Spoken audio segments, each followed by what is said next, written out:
So panelists, if you could give just one piece of advice to the other implants to help them win the war, what would it be? Customer service.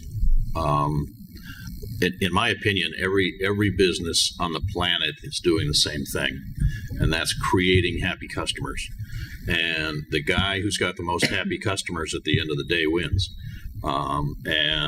And that's what we try and do every day: satisfy our customers, provide at least what they want, if not more. And we're very focused on that. Everybody wants to be happy. You want to be happy. I want to be happy, and that's what our customers want too. And we try and maintain that every day. Do we slip? Sure. We screw up as much as anybody else does, but we also have processes in place that hopefully allow us to learn from that and grow. The other thing we do internally is to not beat ourselves up too much.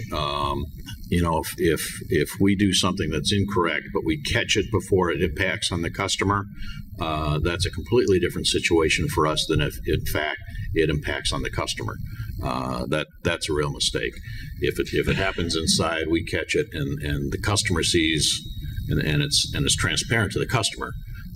That's a very different situation to us that we understand and correct, but we also try and learn from.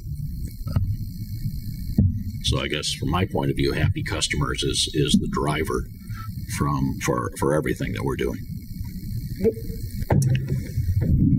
And I think for us, it's good customer service too. But for me, it starts with my team.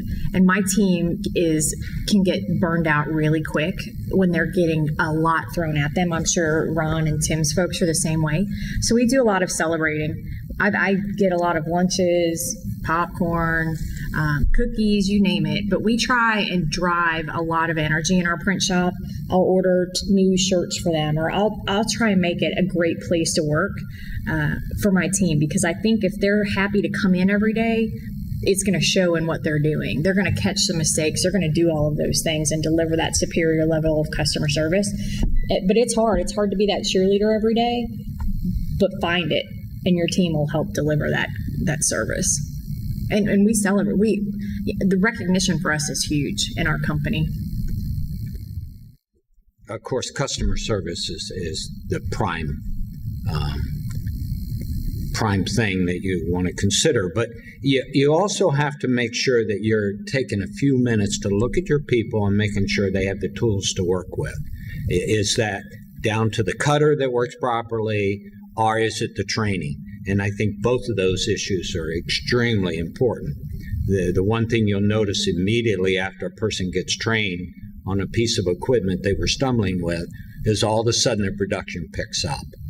And their morale skyrockets because you've made an investment in that person. And so the tools, and sometimes that can be the equipment or it can be the training. I think it's extremely important. Good. Just real quick before we move to the questions, you had a framework you used for your turnaround. You mentioned it briefly earlier. There was, I think, 4 or 5 areas. Can you just real quick just highlight what those areas were that helped with your turnaround? Were some key things you focused on? The areas. Well, I actually had 3. I broke it down to morale and facilities, and then of course equipment.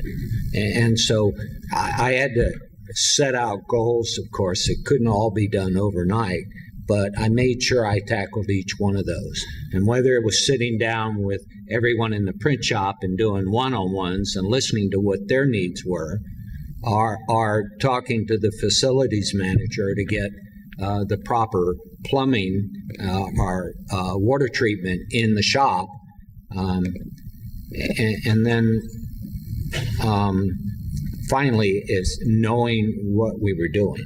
And so all 3 of those I tried to tackle, and every week I made sure I was focusing on each of those 3 items.